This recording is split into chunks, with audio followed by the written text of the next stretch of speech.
Assalamualaikum warahmatullahi wabarakatuh. Salam sehat untuk kita semua. Perkenalkan, saya Nasrudianto MK selaku dosen di Prodi S1 Keperawatan Stikes Banyuwangi. Saya di sini mengampu beberapa mata kuliah, antara lain ada keperawatan gawat darurat, kemudian keperawatan kritis, keperawatan holistik, dan keperawatan bencana. Saat ini mohon izin saya akan menjelaskan salah satu mata kuliah yang saya ampu yang akan dijadikan sebagai salah satu contoh untuk video pembelajaran kami, yaitu keperawatan gawat darurat, yang mana modul mata kuliahnya SKP 851. Keperawatan gawat darurat ini dia berbobotkan 5 SKS, 3 SKS teori, 1 SKS praktek laboratorium, dan 1 SKS praktek lapangan atau di rumah sakit. Keperawatan gawat darurat ini diampu oleh mahasiswa S1 Keperawatan Stikes Banyuwangi, yaitu di semester 8. Untuk mata kuliah keperawatan gawat darurat ini merupakan asuhan keperawatan yang menjelaskan tentang konsep serta perencanaan asuhan keperawatan secara etis, legal, dan budaya pada pasien yang mengalami masalah aktual dan risiko yang terjadi secara sengaja ataupun tanpa diprediksikan, yang mana di sini dalam kondisi kritis, kondisi tidak sadar ataupun kondisi yang tidak stabil. Nah, berkaitan dengan mata kuliah ini, mahasiswa memiliki beberapa capaian pembelajaran yang nanti akan didapatkan. Pertama, mahasiswa dengan adanya mata kuliah ini, dia akan mampu menjelaskan terkait dengan perspektif keperawatan gawat darurat.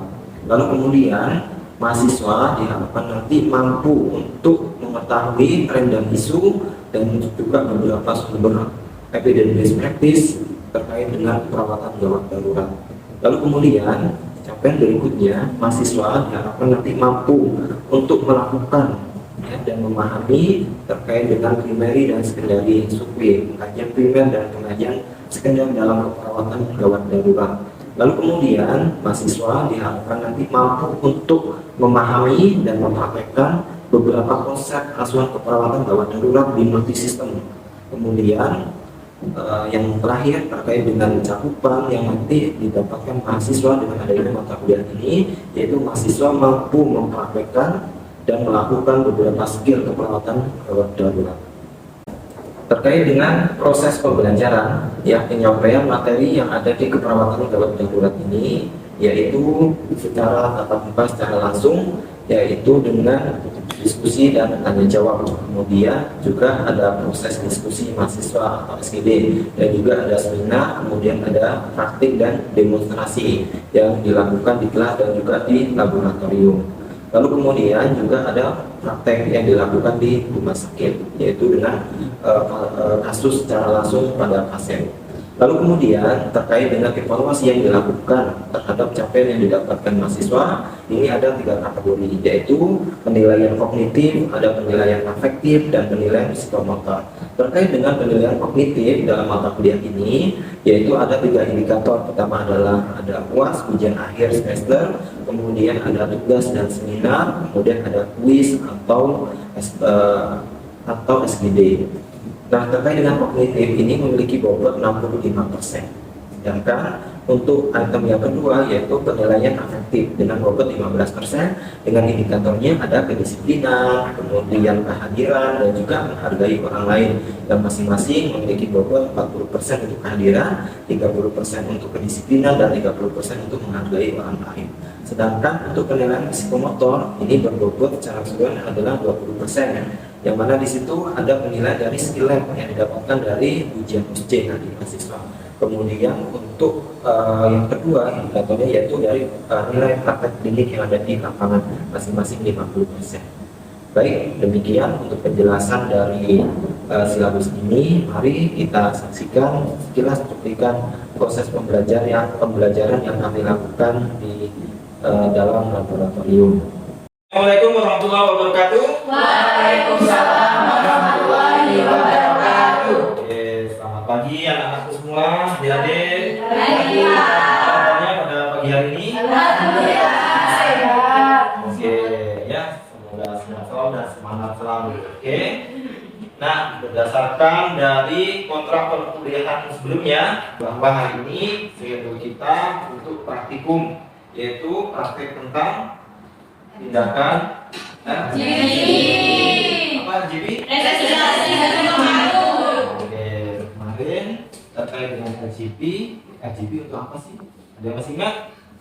Itu pasiennya henti napas, Oke, pasien henti napas sama henti jantung. Nah, kira-kira pasien henti jantung itu tanda pastinya apa? tidak tahu. Oke, ke Ayu yaitu nanti kan? Karena nanti banyak sekali. Oke, nah terkait dengan tindakan RGP ini akan kita praktikkan langkah-langkahnya. Saya praktikkan di awal, nanti kalian mencoba satu persatu. Setuju ya? Sudah bawa buku catatan? Sudah. Oke, baik ya. Terkait dengan prosedur RGP atau GPR, ya, resusitasi jantung paru atau ya pijat jantung paru. Ya, di sini prosedurnya diawali dari Pak. 3A. Oke, bagus sekali ya. Setiap kali kita menemukan kasus henti jantung, kita awali dengan 3A terlebih dahulu. A yang pertama adalah menolong. Apa yang kita lakukan?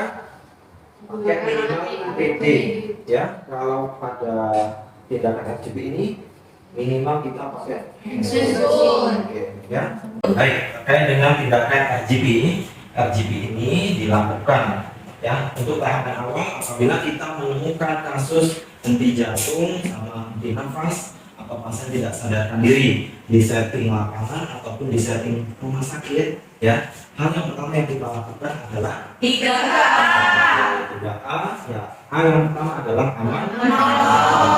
Ya, selaku penolong, jadi kita minimal pakai APD, ya, yaitu APD minimal apa? Minimal kita pakai handscoon. Oke, cuci tangan, langkah, kemudian gunakan handscoon. Oke, ya. Pakai handscoon.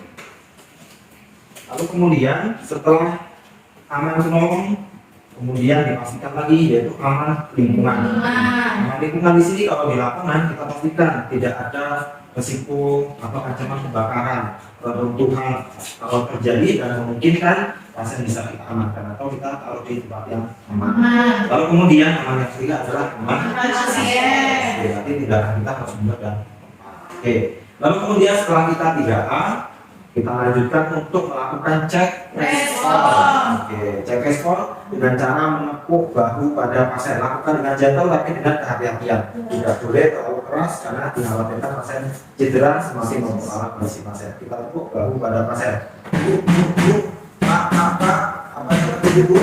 Oke, sudah kita pastikan pasien tidak respon, ya, tidak sadarkan diri. Lalu kemudian kita telepon bantuan. Kalau ada orang sekitar yang kita minta tolong. Ya, kalau di lapangan kita bisa telepon ambulan. Kalau di setting rumah sakit kita bisa aktifkan kode blue. Oke. Setelah kita aktifkan kode blue dan juga telepon ambulan, lalu kemudian kita cek nadi karotis. Oke, cek nadi karotis tidak boleh lebih dari 10 detik. Oke, cek nadi karotis pasien kita posisikan heart jelip, ya, karena insya Allah pasien ini kita lakukan tidak dalam kondisi trauma. Kita cek 1, 2, 3, 4, 5. Kita ulangi lagi 1, 2, 3, 4, 5. Oke, kita yakin banget tidak ada nadi karotis yang terabak. Lalu kemudian kita tentukan titik pijatan.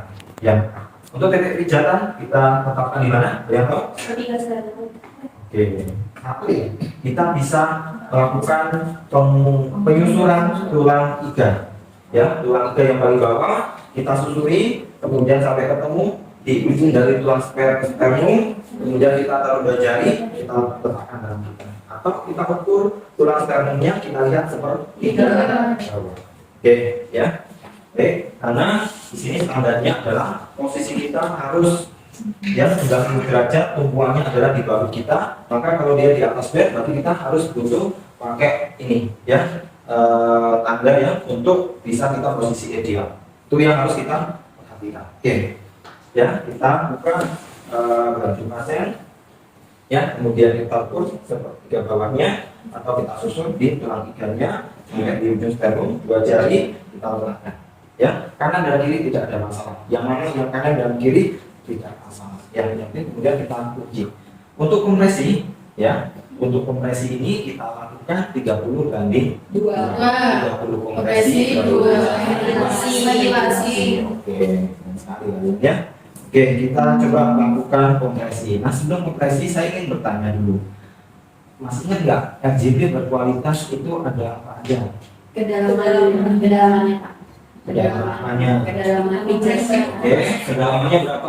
Kedalamannya Sampai dalam saja. 2. Apa? Ayo, apa? Kecepatan. Oke, kecepatannya berapa? 120 kali per menit. Oke, 3. Apa? Oh ya, Oke, full recoil yaitu memberikan kesempatan jantung untuk mengembang. 4. Baik. Ventilasi efektif, ya, ventilasinya harus efektif atau lebih kuat. 5. Minimal minimal instruksi atau ingat ya, 5 kualitas ini dengan harapan kita bisa mendapatkan maksimal untuk bantuan hidup pada pasien ini. Oke, kita lakukan kompresi, ya, kita contohkan kompresi 30 kompresi 2 ventilasi. Oke, ya, tumpuan bahu kita, ya, sejajar lurus, lalu kemudian kita lakukan kompresi 30 kompresi dengan hitungan 1, 2, 3, 4, 5, 6, 7, 8, 9, 1, 2, 3, 4, 5, 6, 7, 8, 9, 2, 3, 4, 5, 7, 8, 9, 3. Oke, untuk siklus pertama, lalu kemudian kita lanjutkan ke fase ventilasi. Ventilasi pertama ini perlu dicatat, yaitu positive head and chin lift sambil kita memastikan apakah ada sumbatan. Kalau ada sumbatan, kita lakukan pertemuan, kemudian kita lakukan ambil.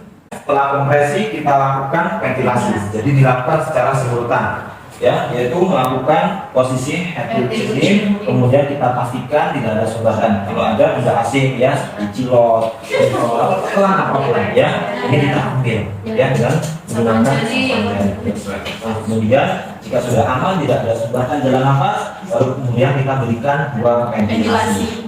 Itu dengan syarat, ya, nah, kita lukis ini, ya, sambil nahan ini kita lakukan 2 ventilasi. 1, 2. Oke, antara 1 ventilasi dengan ventilasi yang lain jaraknya cukup 1 detik saja. Oke, kemudian kita lanjutkan kompresi berikutnya sampai berapa kali? 5 siklus. Oke, ya, contoh ini adalah siklus ke-5. Oke, 1, 2, 3, 4, 5, 6, 7, 8, 9,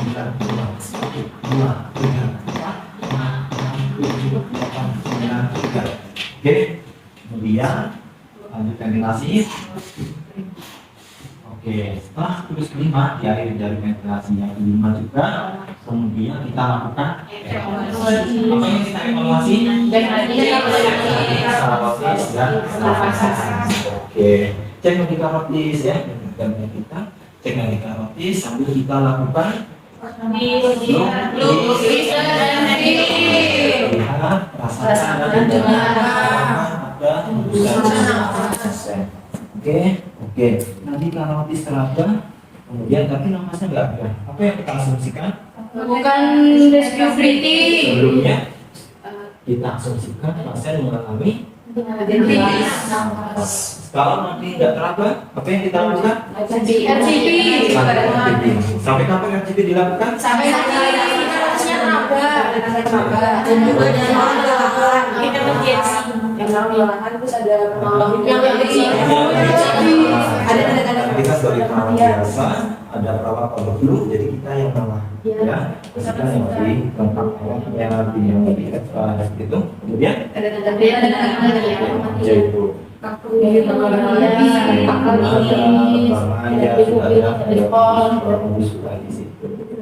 itu yang harus diingat, ya. Jadi biar tidak tambah korbannya, kalau benar-benar capek, ya kita RGP ini sampai kapanpun selagi kita fit, kita kuat, lanjut dulu sampai kita bertemu dengan tim yang lebih teknis tadi itu. Oke. Lalu kemudian untuk tindakan awal, apabila di sini kita belum ada alat-alat yang lebih advance, contohnya di ruang ICU, yang mana di situ ada ventilator untuk memastikan pasien tadi itu sudah ada nadi, tidak ada nafas. Kita asumsikan pasien ini adalah nanti. Jadi tindakan awal yang kita bisa berikan adalah dengan Rescue breathing. Oke, rescue breathing diberikan berapa kali? 2. Berapa? Ayo diingat materinya. Oke, saya ulang. Yaitu materi untuk pemberian ventilasi atau rescue breathing 10 sampai 12 kali per menit. Oke, cara pemberiannya seperti apa? Kalau kita mau kasihkan 12 kali per menit, berarti setiap berapa detik? 4.000, 3.000, 4.000. Oke. 1 menit ada berapa detik? 60. Oke, 6 detik. 60 detik dibagi 12. 5. Jadi kalau mau kasihkan 12 kali per menit, berarti kita tiap 5 Detik. Kalau mau kasihkan 10 kali per menit, berarti kita 6. Oke, jadi oke, kita mau kasihkan 12 kali per menit. Berarti di sini kita kasihkan setiap 5. sekali. Oke, ya. Kasih yang pertama, kemudian kita hitung 1.000, 2.000, 3.000, 4.000, 5.000. 1.000, 2.000, 3.000, 4.000, 5.000. hitungan 1.000 atau 1,000 ini secara nasional dan internasional disamakan kalimat 1.000 kita itu sama dengan 1 detik. Jadi setiap ketiga itu memudahkan. Oke, kemudian kita lakukan evaluasi setiap 2 menit. Setiap 2 menit kita evaluasi. Ya, kita pastikan lagi dengan lukis sampel tetap sambil meraba. Oke, nantinya ada, sudah ada hembusan, sudah ada rasa dari pernapasan pasien, sudah ada pergerakan di dadanya. Apa yang kita lakukan? Rekonstruksi Posisi pemulihan. Tujuannya untuk apa rekonstruksi posisi? Supaya satu, biar pernapasannya lancar. Yang kedua, mencegah terjadinya aspirasi atau sumbatan Oke, posisinya kanan atau kiri? Kiri. Apa posisi kiri? Karena kirinya ada di sebelah kiri. Jadi yang lebih besarnya di sebelah kanan. Oke, kemudian modelnya sudah, sekarang tinggal lihat panggungnya nanti dipakai. Ya, jadi posisi SIM, ya nanti kita miringkan ke Kiri. Berarti ke posisi juga kita. Sambil setiap 2 menit kita evaluasi. Nanti kalau di mana? Untuk ambulan, kalau di lapangan, kalau di rumah sakit ada tim. Kita sambil menuju ke ruang ICU atau ICC. Oke, sampai di sini ada pertanyaan sebelum untuk praktek masing-masing. Sudah ambulan ya, siap ya kalau ketemu pasien yang tiba-tiba keren, tidak sadar awal, siap ya? Siap ya semua ya? Oke, yuk. Sebelum di sini ya, nanti sebelum waktu kita habis, ya sudah pakai satu-satu. Ini barusan adalah simulasi untuk 1 penolong. Ya, kalau kita simulasi untuk 2 penolong, berarti satunya sebagai bagian yang kompresi, satuan ventilasi. Ya, jadi lebih mempermudah. Kalau 1 orang tadi itu dia harus bermain aktif, dia tidak boleh ada banyak interupsi atau kesalahan itu tadi sehingga tindakan kita nanti efektif untuk survivornya di depan pasien. Baik, ya coba dipraktekin. Mungkin siapa yang ini sukarela atau ditunjuk ini? Ya, bantu report ini deh.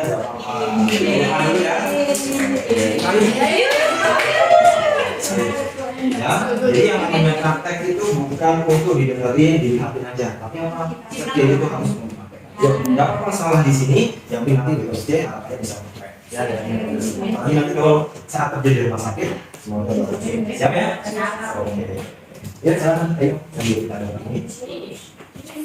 Oke, simulasinya. Jadi saat Ayu belanja ke pasar, ya, tiba-tiba di situ ada ibu-ibu yang tiba-tiba jatuhkan diri nggak sadar. Oke, yuk silakan apa yang dilakukan. Jadi ketika ada ibu yang tidak sadar, yang pertama kita lakukan 3A. 3A yang pertama yaitu aman penolong. Kita gunakan APD untuk penolong itu minimal respon. Kalau misalnya Pertanyaannya di sini kan lagi di pasar tuh, nggak mungkin kan kita bawa pada apa ini? Ini kita set. Ya, kenapa kita antisipasi adanya penyakit infeksius? Ya, ada ini dari vaksin